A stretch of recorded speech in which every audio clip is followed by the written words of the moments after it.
Welcome to the Heavy Spoilers Show. I'm your host Paul, and this video we're breaking down Rick and Morty Season 6 Episode 9. Titled Rick and King Mortur's Mort, this sees Morty becoming an Arthurian figure after he's given a sword that takes him off on a special adventure. The entry is packed with Easter eggs, hidden details, and a lot of things to break down, which we'll be going through frame by frame within this recap. This is actually the 60th episode of the show, and the final one before our finale on December 11th. As always, we're going to be breaking it all down, so if you enjoy the video, please hit the thumbs up button, and don't forget to subscribe for breakdowns like this every day. With out of the way, thank you for clicking this. Now let's get into Rick and Morty.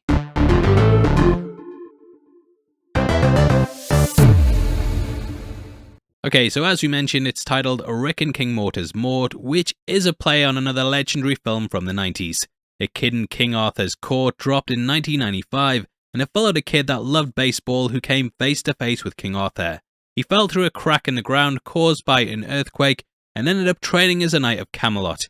In the end, it helped him with his baseball playing because he was completely crap at it. Now this somewhat inspires the entry slightly, with a knight giving Morty his sword so he can succeed him as a member of the Knights of the Sun. Knights of the Sun, I get it. Now they call themselves a Knight of the Sun, but knight, it is interchangeable. Might be a reach, but it is possible that this could be a nod to the EP of the same name by the South Korean band SF9. Now the knights don the classic knight's clothing with a sun symbol on the chest that looks similar to the Mithraic in Raised by Wolves. One also has a similar design that the knight carried in Indiana Jones The Last Crusade, which, as we all know, wasn't The Last Crusade. In what's probably the most apparent similarity, these are potentially based on the Warriors of Sunlight from the game Dark Souls. The Covenant even had a similar symbol, and they acted much in the same way, as did the group in Monty Python's Knights from the Holy Grail. Knights have of course looked like this throughout the centuries, but when we're reaching for movie and TV references, those are the ones that sprung to mind. Also, I don't know if this is an intentionally similar motif to last week, and whereas Jerry received the orb, Morty receives the sword. Now the reason they're probably similar is because Rick doesn't seem to be interested in getting involved in either. He also shows genuine growth from last week and is actually at a point of re-examining the relationship that he has with his grandson. We open with the pair waiting in line for a weird pop-up restaurant that only enters their solar system once every so often. The amount of time here that my wife has had me wait in a car park for a pizza from a van, I tell you, these kind of became the rage over lockdown when people weren't allowed to open restaurants, but they could deliver food like this. Yes, I know they were around before that, but that's just when I remember spending days and days waiting in car parks. Now Rick gets some hot dogs that look a bit like shrimps, and Morty picks up the food that the knights drop.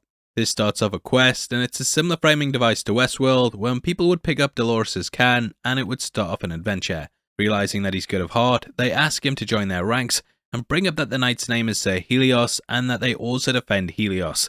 Helios and Apollo both appeared in Greek mythology, being linked to the sun, with the latter being the god of the sun. Helios, on the other hand, was seen as the literal embodiment of it, hence why there were two figures. Morty takes his sword, and the knight stabs himself with it before they're transported across the galaxy in a sunblast. When we see them land on the other side of it, it appears like the Bifrost from the MCU. Reminded me a lot of when Thor came down on Wakanda in Avengers Infinity War, and I also love this joke as well before we talk about the title sequence. You guys still gonna stand in line? You're not gonna take this food? The pop-up pays us to stand here, to drive up business. Knew it! Now it's kind of similar to how the aliens kept coming to see if they could grab the sword, and then that takes us into the title sequence. Now from here we see an almost medieval land where all the people worship the sun. We've seen several religions and people throughout history that have devoted their entire lives to worshipping the sun, and the Incas most notably used to hold ceremonies dedicated to it. Due to science, we now have more knowledge on what the sun is, and similar to how we can dismantle religious beliefs through close examination, Morty breaks apart the follies of their religion early on in the entry. According to them, they're invincible, they live forever, and can leave whenever they want. They also apparently don't burn in the sun, but Rick works around this through science. They obviously aren't invincible, as Morty was able to kill Sir Helios, and overall their religion can be easily explained away. Lots of metaphors for belief systems in general, and how people align their entire identity with things and make sacrifices for stuff that might be based on lies. Getting super deep, so let's quickly change the course. And this Ginger Knight, he might be based on Gimli from Lord of the Rings. Might not, but just something I thought he looked very similar to. Now, after being told the terms and meeting the king, Morty is taken to the parapet. This is where the truth is revealed and that all the knights have to cut off their dicks and throw them into the sun. In medieval times, there were a number of knights that had to swear celibacy so that they would stay loyal to the order instead of running off with women. This is something George Lucas actually used to inspire the Jedi, and removing their dicks means they'll be unable to love, so they won't be tempted by women. Now Rick tries to take Morty out of there, but he's only allowed to live if he bests the king in combat. Rick then gives Morty a sword that uses AI to learn its opponent's attacks. It's seen Blade and loved it, and this is also similar to Iron Man's armor in Civil War. In their final fight, that analysed Cap's fighting pattern and then came up with a way to break it so that Tony could get the upper hand. It's basically cheating, and there's been several accusations recently in the chess world that certain champions have been using AI secretly in order to win games. Hans Niemann recently came under a lot of scrutiny after being accused of cheating by using AI, and I kind of seen a lot of similarities here. Now the king commits seppuku upon losing, which is what ancient Japanese samurai used to carry out when they thought they had no honour. Kristen Cole also interviewed in House of the Dragon after the knight lost his honour, similar to what we see here. Now speaking of Game of Thrones, one of the knights that reads from the rulebooks also looks similar to Sam from that show. The knights are very much like those that took the black and promise not ever to feel the touch of a woman. Morty says that he will return on Sunday, and if he doesn't, just wait until the next Sunday. Now, upon returning home, the sword goes off and Rick says, Hell yeah! See, that's from when he's fighting Deacon Frost. Deacon Frost was the villain from the first Blade movie, showing that it's all connected. Now, normally in these situations, Rick would make Morty feel like shit, but he actually seems to have changed. He genuinely wants to be nice 22% of the time, and Morty's going to see how much of a difference that makes. Now, across the way, we see as the sun blast destroys a house. Again, similar to how the Bifrost destroys whatever it lands on. Bifrost is of course, carrying frost, and the sun is the opposite of that, which is why I keep bringing it up, mate. I'm not reaching, that there is a connection there. Now they have promised to follow their king until the sun sets and will no longer leave him alone. Morty decides to tear their religion apart, and because they believe that the sun scepter is what the planets revolve around rather than the sun itself, it's quite easy to do.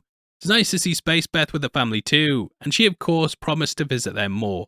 And Morty breaks it down beyond just the theory time, and they end up quitting the religion. However, it turns out that they were keeping things in check, and now we see the sons of the moon are attacking the sun. Coming together are the people of all planets, including the Viscounts of Venus and the Marquises of Mars.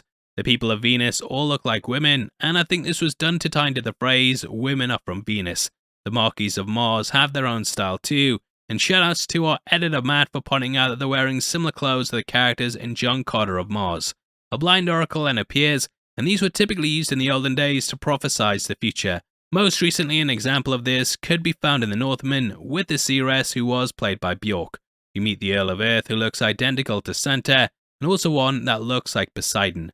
Though he was the god of the sea in Greek mythology, he was also seen as being the god of Neptune, hence his appearance here. After revealing the scepter, it then devolves into all-out battle. Now at this point we hear the song Goodbye Blue Sky by Pink Floyd. This song takes place during the Blitz in World War II, and it starts off with a bird chirping, which then catches the eye of a child, who then spots an airplane in the sky. This is actually a bomber which has come to attack, hence the Goodbye Blue Sky. In 1982, a film version of this song was released. It had a similar theme to it, but instead of a child there was a cat trying to catch a dove. This flew up to the sky, which is where it was ripped apart by a black eagle that represented a Nazi plane. It descended into the countryside and destroyed everything there before turning into a warplane that ravaged the land. We hear this song over the war and watch as the scepter is taken by the characters of their planet. Mercury takes it from Jupiter, and both are of course gods along with also being planets. Jupiter is shot through the throat with an arrow, similar to my man Kevin Bacon in Friday the 13th, and while Santa is crucified, we see Mercury and Saturn fighting it out. Venus uses this time to take their shot, and I think their character design is meant to be based on House Harkonnen from Dune due to their pale skin, black robes and technology. Now there's a saying that history is written by the victor, and we see throughout this montage how every time something is jotted down, that it's chronicled by those that have the upper hand. It leads to a war of escalation, with more and more advanced weapons being created. Chemical warfare begins with gas being used, similar to what happened in Goodbye Blue Sky.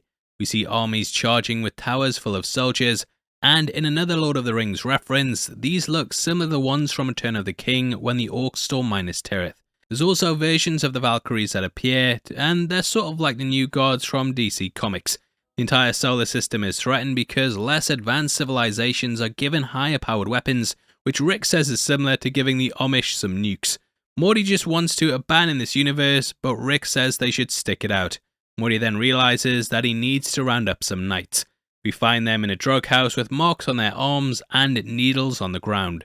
Probably get demonetized for mentioning what this is, but there was that knight in the garage who asked Morty how to get a hold of certain stuff, and this is coming full circle from that. Morty says he will cut his off for tradition, and we have recently seen in society how people excuse certain things because it's part of quote-unquote tradition. Again, the subtext is there, which I appreciate, and Rick promises to give Morty a fake schlong in order to trick them. Again, this is talking about sacrifices and how leaders can promise to do things so that people stay loyal to them, even though they're not really going through with it. He's presented with some rusty blunt scissors and told to take a step through the fake schlong detector. Absolutely killed me seeing this, especially the witchcraft one, which had a little witch hat on it.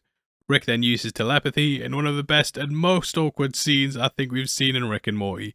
They then flee and jump off the ledge into the sun upon fleeing. The Knights recount how this brought peace back to the solar system, as it was the ultimate sacrifice. They're no longer cutting off their willies because of this, and it shows how the society rules have changed. They discuss how after they jumped in, how bones floated to the surface, and how they even shagged with a royal ladle. Now this calls back all the way to Season 4 Episode 8. In that, Rick planted a fake vat of acid at a meet with gangsters, and he and Morty jumped into it after the deal went awry. Here they hid it out and had to pop up to kill the gangsters because they wouldn't leave. Morty said how stupid the idea was, and the rest of the episode was basically an elaborate ruse to ruin Morty's life so that he had to jump into a fake vat at the end in order to hide out. This is also the episode where Rick basically prestiges Morty, and we get Eric Clapton's song It's in the Way You Use It. One of my favourite episodes in the entire show, so this explanation had me absolutely dying. Now the chopping off has been abolished, and though they're discovered, it's kept secret so that people don't have to cut off their member in order to be a member. Anyway, that takes us into the post-credit scene, which has the illegal hot dog trafficking ring being broken up. It's a hilarious montage to show the crime behind the food trucks, and the police officer has a similar code to Columbo, and he frees the hot dogs who return to the sea. He was expecting a bird to swoop down, and no one does, it's not for the hot dogs. And that ends the episode. I had fun with it. I was kind of hoping for a bit more with it being the penultimate one before the finale, but I know this wasn't like last year where that was a two-parter. Still though, it was a good time, if not one of my favourites from the season, but this one has had so many bangers in it that it's difficult to hold it against them. Either way, I'd love to hear your thoughts on the episode, so make sure you comment below and let me know. We are in competition right now and giving away 3 copies of House of the Dragon Season 1 on the 15th of December. All you have to do to be on the chance of winning is like the video, make sure you subscribe with notifications on, and drop a comment below with your thoughts on the episode. We pick the comments at random at the end of the month, and the winners of the last one are on screen right now, so if that's you, then message me on Twitter at HeavySpoilers. If you want something else to watch, then make sure you check out either our breakdown of last week, or one of the other videos that we've got on screen right now. Make sure you stay locked to the channel as we're going to be back next week for the finale, and I hope to see you there. Take care, peace.